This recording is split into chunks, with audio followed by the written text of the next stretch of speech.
A good morning to all of us. Welcome to today's session. Today we shall be sharing content and in our advanced auditing and assurance paper, a paper in CPA Kenya, and also a paper in ACCA. Therefore, we look at a few sections, and today we are looking at the regulatory environment in auditing and assurance. And under this element, we shall look at the international environment, national environment, some matters which are critical to the environment, as well as also look at the contemporary issue. So when you talk of the regulatory environment in auditing and assurance, this basically covers the environment under which the audit process takes place. And this environment, for the purpose of understanding, is usually categorized into two. We have the international regulatory environment and the national regulatory environment. And the body which oversees, or the body which is in charge of the international regulatory environment, is the International Federation of Accountants. So IFACS is a board that sets international standards in different fields in a number of areas.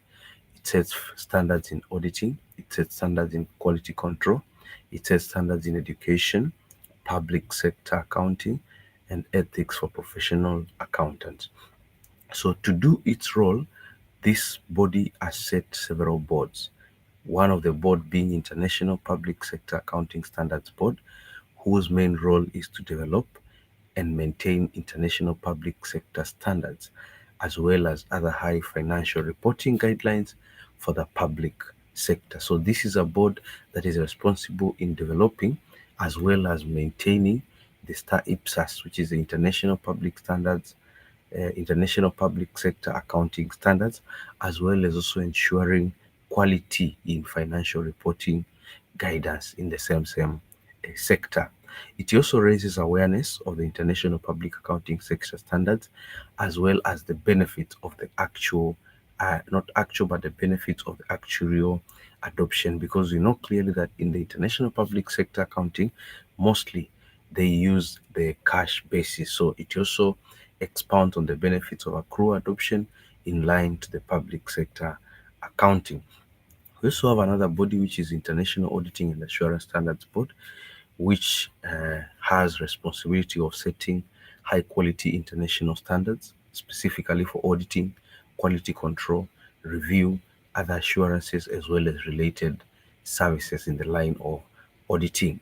So it also has a role of facilitating the convergence of the international and national standards. So basically, it stipulates the standards and ensures also that all the international standards as well as the national standards are in line, or they converge, to ensure quality in the review, to ensure also delivering of the best work in regard to the auditing profession.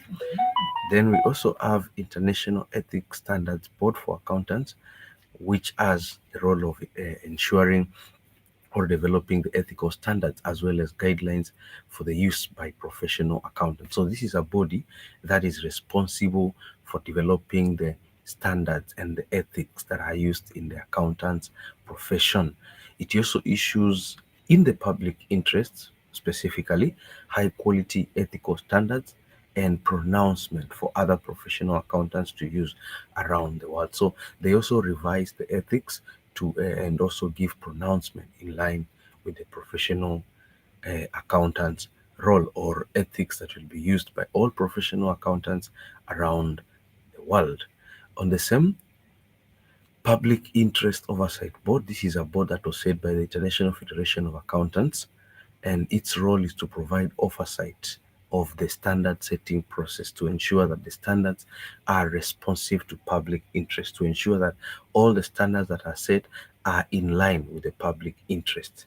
Remember, we say that the role of International Financial Accounting, International Federation of Accounting of Accountants is to ensure that they set guidelines in line with the public interest. So all the frameworks, all the standards that are set should be in line with the public interest. So they take care of the interest of the public. So these are some of the boards that are international regulatory bodies set under the International Federation of Accountants. International Federation of Accountants.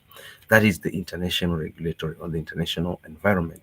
When we come now narrow to a country or a specific region, you'll find that each country or different region may have bodies set within a country to regulate and oversee the activities and the practices of the professional accountant. So that simply means that a country also has its own right and mandate to develop a body within a country which is to whose role is to regulate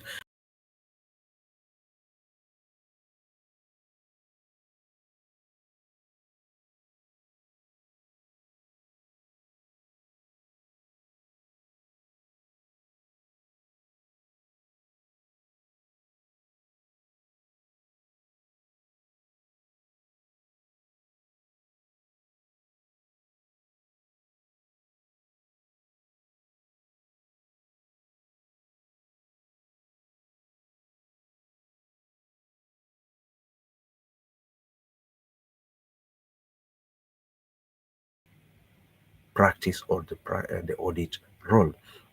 So these national standards, in as much as they are set by a board within a country, they should be in line. They should be in line with the international standards. They should be in line with international standards. However, to some extent, they may be given a mandate or they may deviate or modify an international standard to suit their needs. But in as much as they do so, these standards that they develop as national should be in line with the regulatory with the international standards. However, much of its role is to oversee and enforce the guidelines that are set by the international standards. So the roles of national oversight regulatory bodies within a country are to provide oversight of financial reporting process. This is to oversee whether the financial reporting process follows the international standards that are set. Also to provide oversight for the audit process to ensure that all the audit process is in line with the standards that are also set. Also to provide oversight of the company's system, provide oversight of the company's system of control to ensure that the company's systems and control are also set and they are effective in line with the international regulations. Then also ensure compliance with the laws and regulations, both in both both international law and the external and the national laws. It provides for both international law and also national laws. It also has a role of enforcing implementation of the auditing standards as well as enforcing quality control of audit and inspect audit file. They also are given that particular role of enforcing the implementation of the auditing standard within a country.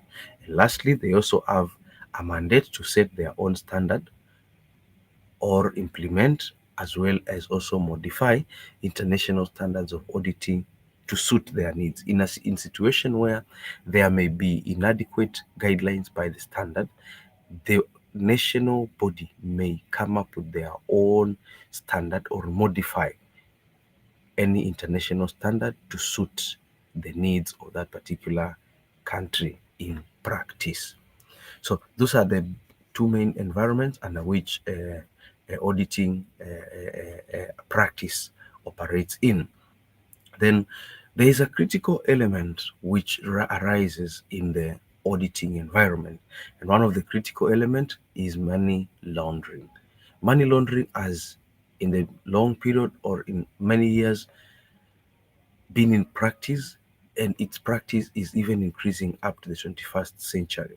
So it is always good for an audit, for a professional accountant, to be aware of the money laundering, to know the processes, how it takes place, as well as also to know the strategies that could be laid into place to cure or to identify money laundering activities in advance.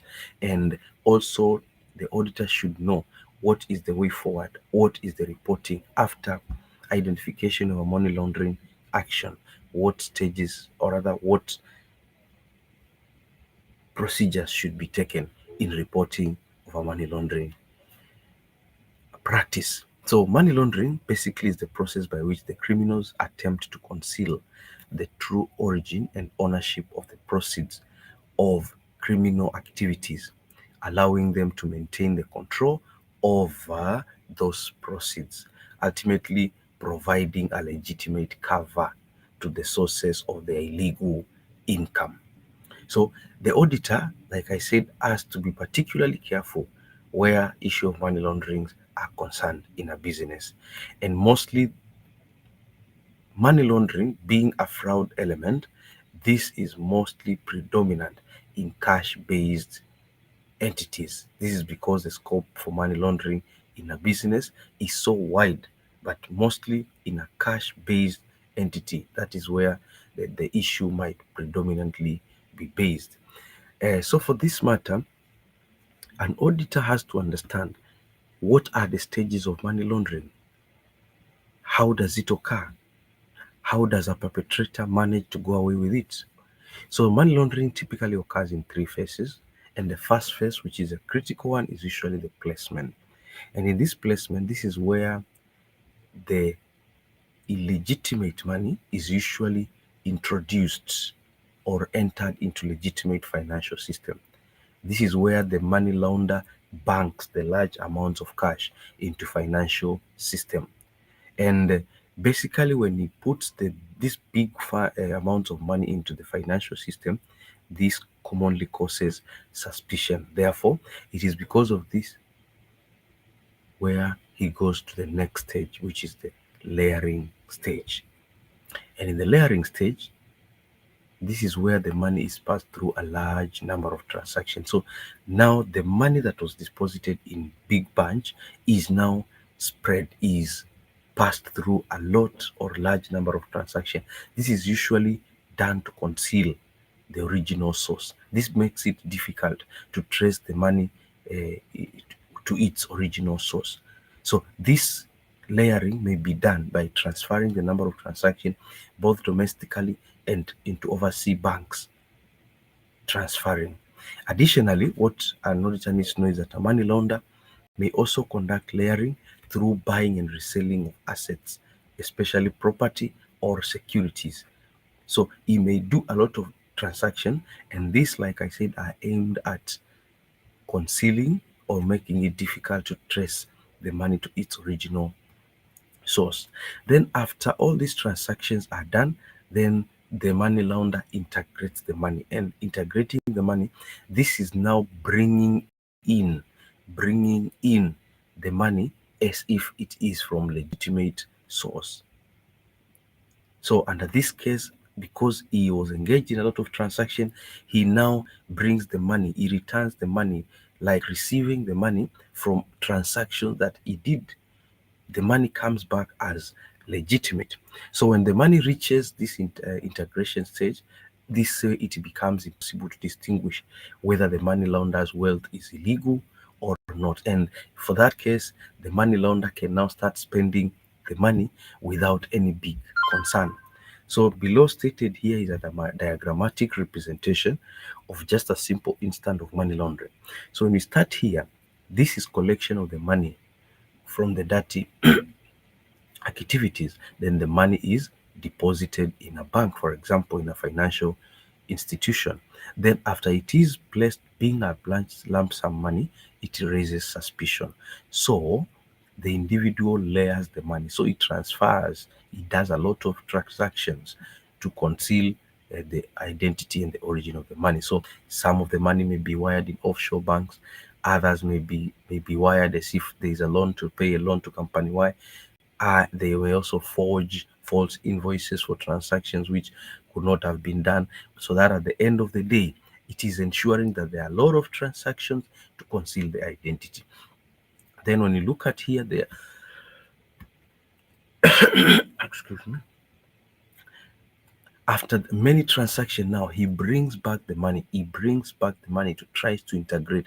So he receives payments from false invoices. So this is bringing the money back to appear as if it is from legitimate sources. And then after he integrates the money, then he has the right to spend the money without any question because the money is assumed to have been cleaned. So the following here are some of the instances that may cause or may be tagged money laundering offense. A money laundering offense could be concealing criminal property, acquiring or using or possessing criminal property, also becoming involved in an arrangement which is known or suspected, or even facilitating the acquisition of criminal property. So being engaged direct in a criminal activity, being related to a criminal activity, undertaking roles which are of criminal nature, all that is termed as money laundering offense. And now, as an auditor, after suspecting or identifying money laundering, like an auditor, you should embrace the following procedures. So, the following audit procedures could be suitable for money laundering. And the first procedure is an auditor may do a total examination of the company's anti money laundering compliance document. So this is where the auditor will review the anti-money laundering compliance program document to see what are the requirements, what are the guidelines in regard to an anti-money laundering. That is, in case an individual is engaged in money laundering, what are the guidelines? What are also the guidelines to ensure there is no money laundering action or practices? Also, it should review the anti-money laundering policies and procedure of the organization and ensure that they are put in place. This is ensuring the effectiveness of the implementation of these procedures. It should also review the customer identification procedure. This is how the customer is identified, and this should capture things like due diligence to see, do they do due diligence to a customer? Do they evaluate the genuineness of the transactions that are taken by a customer? Because the customer could be engaged in a criminal activity.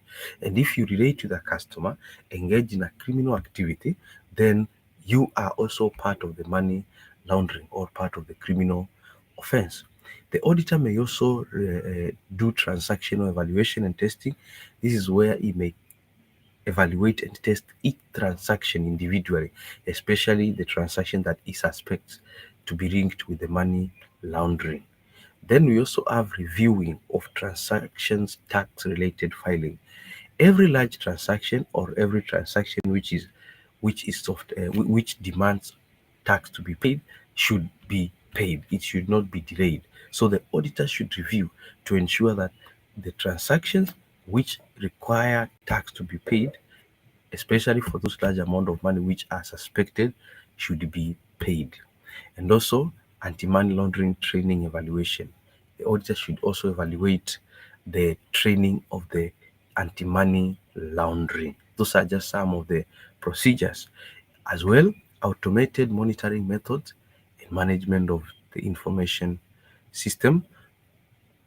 So you should also see the strength of the automated monitoring method, which methods are put in place to identify money laundering, especially for the system-based transaction, as well as examining previous audit report to determine the effectiveness of recommendations that have been implemented. In case there were some recommendation from previous audit, then the auditor could use that information to see from the previous audit report to see whether they are fully implemented or there are some elements which are yet to be put in place. So those are some of the audit procedures that the auditor could take into practice where there is suspected or identified money laundering.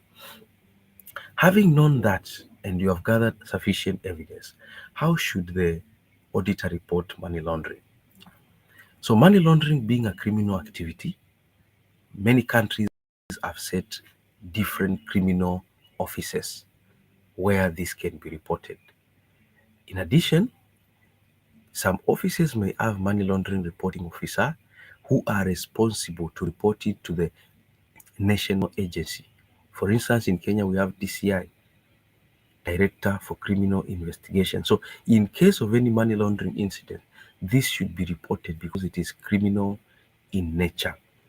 And it is an offense for an auditor to fail to report any suspicion of money laundering as soon as practicable. So the auditor gathers some appropriate evidence of the suspicion, then he reports it, then it will be the work of the crime agency to go deeper and evaluate to see or to ascertain whether there was a criminal activity in money laundering or not. However, for an auditor to ascertain that there is suspected or identified money laundering, below are some of the circumstances which may raise doubt.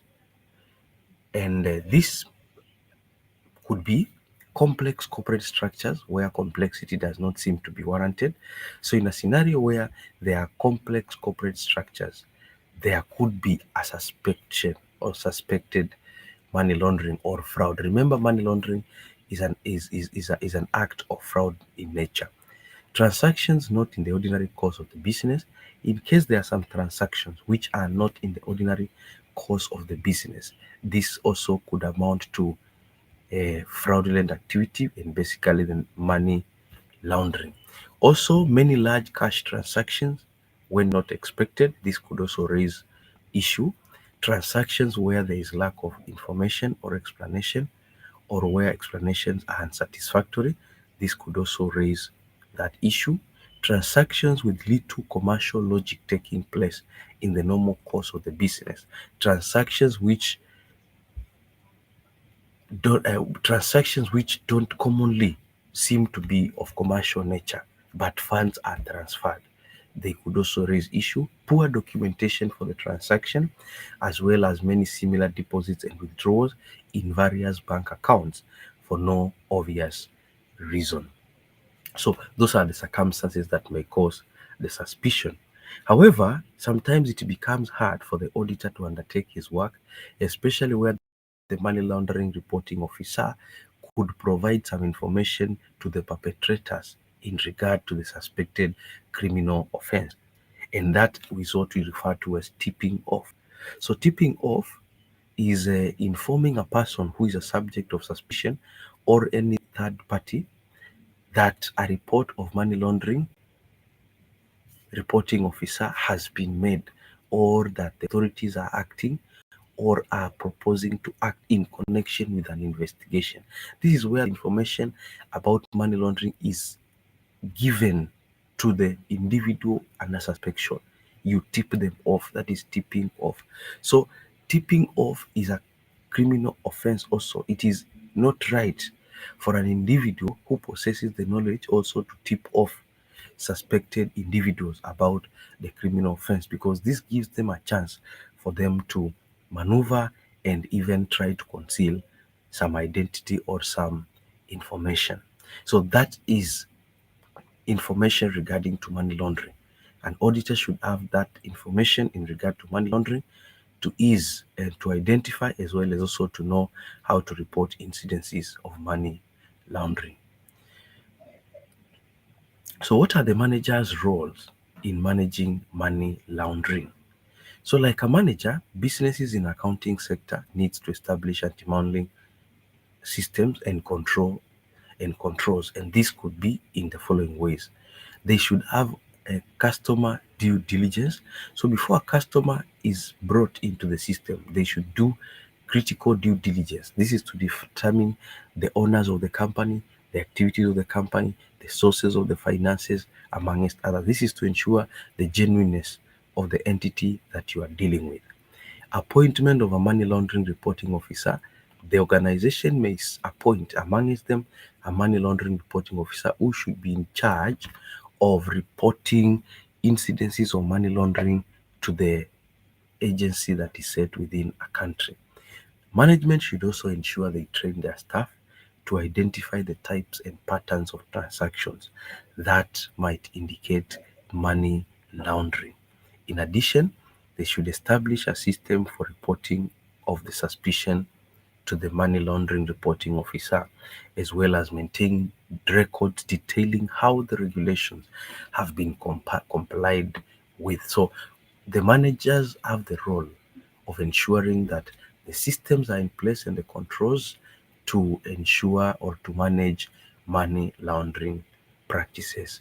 That brings me to the end of the money laundering component. So allow me to proceed to the other element that I told you, which was the contemporary or emerging issues. These are emerging trends in the audit, and basically these trends are brought by development in technology. Technology advancement has also resulted to issues in the auditing function. And just an introduction, today's technology permeates every aspect of modern organization businesses, that they must be constantly evolving to meet the changing business models, the new regulatory requirements, technology innovations, and increase in cyber attacks. So because of this changing business environment, then the audit function also must evolve as well. And the audit, remember, provides unbiased insight of an organization internal controls, corporate governance, and even the business processes. Therefore, for that matter, the audit educates the board and the executives on the business risks and their impacts, and also help to detect and address issue before they are identified by the external auditor. So because of the changes, the internal audit should be in a position to identify the trends, to identify the changes, to ascertain the areas of risks, and also come up with ways to address the issue before the issues are identified by the external auditors. And some of the emerging trends in audit are, one of the critical thing is the data protection. So data protection or privacy compliance is critical. So entities, not entities, but regulatory authorities, especially the nationals, have brought the significant changes in the privacy policies and regulations in regard to data. So there are a lot of regulations issued to ensure that the data is confidential, to ensure data integrity, to ensure that the data is secure from any unauthorized individual. And auditors need to stay informed of these changes and develop better understanding of the potential privacy risk so that it can be more actively involved in identifying the compliance risks as well as establishing the appropriate controls to mitigate those particular risks. So this the development of privacy policies and regulation which are issued on financial data has resulted to an issue in the auditing section where the auditors need to stay informed of the changes and develop potential mechanisms to identify the potential risk as well as to identify the compliance risks which may arise as well as establish appropriate control to mitigate the risk. Another element is a cyber security regulation, and the threats associated with cyber security to organization have also drastically evolved over the years, and majority of them being as a result of increased cybersecurity threats as well as shifting operations into digitization. This is where the business automating its activities. And this automation, or rather this cybersecurity risk, as a result of digitization, as a result of data collaboration tools, as a result of mobile computing, as a result of cloud computing, also as a result of outsourcing critical functions to third-party service providers. And in this case, the procedures that may be undertaken by the internal auditor to minimize security issues could be regularly revisiting and refreshing the data security disclosures, also considering the adequacy of the internal controls and procedures, also updating the existing data security policies, also ensuring that controls are in place to escalate cyber risk in case they happen, incident engagement to determine when the incidences of cyber risk might have occurred. Also review data security incidences to ascertain the degree of the risk and also to come up with a decision-making process on a timely basis to disclose the material cybersecurity incidences and also to make decisions in regard to the same. Regularly also review the codes of conduct and internal securities trading policies to ensure that the security trading restrictions are put in place to detect material cybersecurity incidences. On the same, we also have an emerging issue, which is the third-party risk management. And this has arose because of the reliance to third-party vendors for essential business function. So many organizations have become involved mostly in outsourcing services to third-party vendors. And this has brought a risk because hackers or any other individual who are unauthorized might use the third party system, or even it raises the issue of confidentiality because the third party is given the mandate to access information of the organization. So this brings a risk too. Digital business transformation, what we call the automation of business activities. So, and we know clearly to keep up with the needs of increasingly digital workspace, many organizations are going through a digital transformation. And for this matter, implementing new technologies and processes to make the business more efficient. And the more they introduce new technologies, the more the risk is posed to an entity. And the last thing that we are going to review are the effects. Being amongst the trend, what are the effects of pandemic on the audit process as a whole? And basically we look at the concept of remote auditing and additional procedures put in place to obtain sufficient audit evidence. So in performing procedures remotely, basically remote auditing is a practice where the auditing task or role is undertaken by the auditors being in a different location other than the on-site. So the auditor is reviewing the document while on a different region, while on a different place, not being on site. And the remote working conditions during the pandemic have altered the traditional audit processes. And it's positive because firms have recognized that remote procedures are offering benefit compared to the on-site procedures. This is because you don't need to stop or rather to disrupt the transaction of the business because the business is still in progress as the auditor is also undertaking his work. It also includes fewer or lower costs. It also improves timeliness. It is timely. It is timely.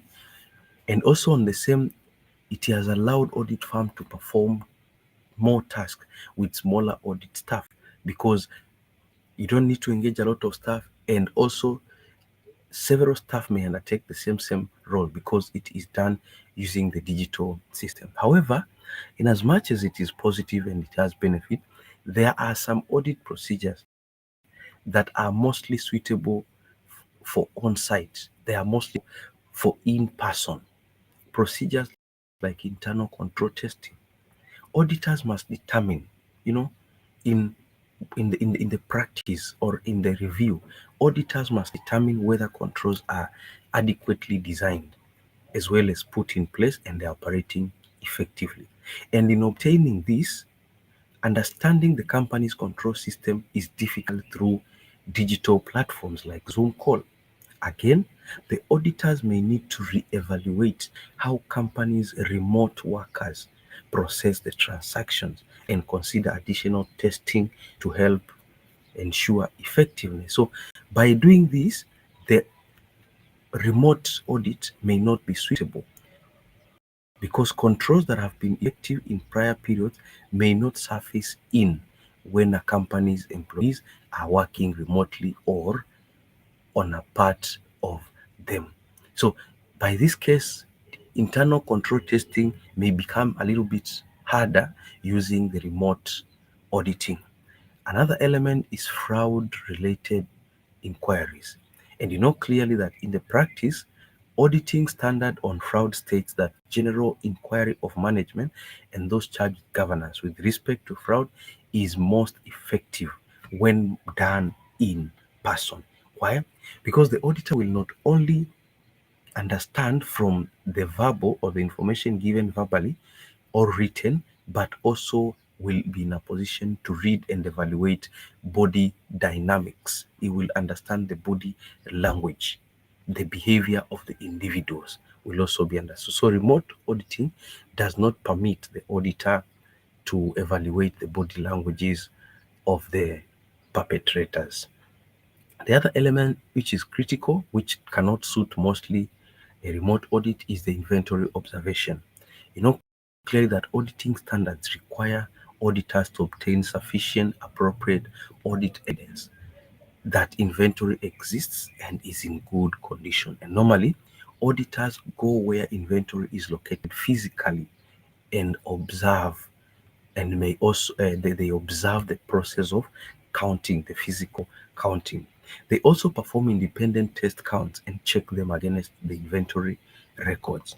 So live feeds from drones or even video cameras may in a way limit the physical inventory count. And lastly is the reliability of the electronic evidence and documentation. Sometimes the electronic evidence might not be reliable because it could be manipulated, and therefore this may also pose a challenge while undertaking the remote auditing. And when doing remote auditing, these are some of the tools that an auditor may engage in remote auditing. They may use video chats, screen sharing, recording, chat records, and even a tour guide. A tour guide is like use of a drone. This is where an individual who is on site may be required, for instance, auditees may require to bring auditors into physical places of their facilities as if the auditor were there in person. This is where, if it is vehicles, the auditee moves with the video camera showing the auditor. So the video has to be connected to the other auditor who is not on site. So these are the most common tools that are used in remote auditing. And this brings us to the end of our session today.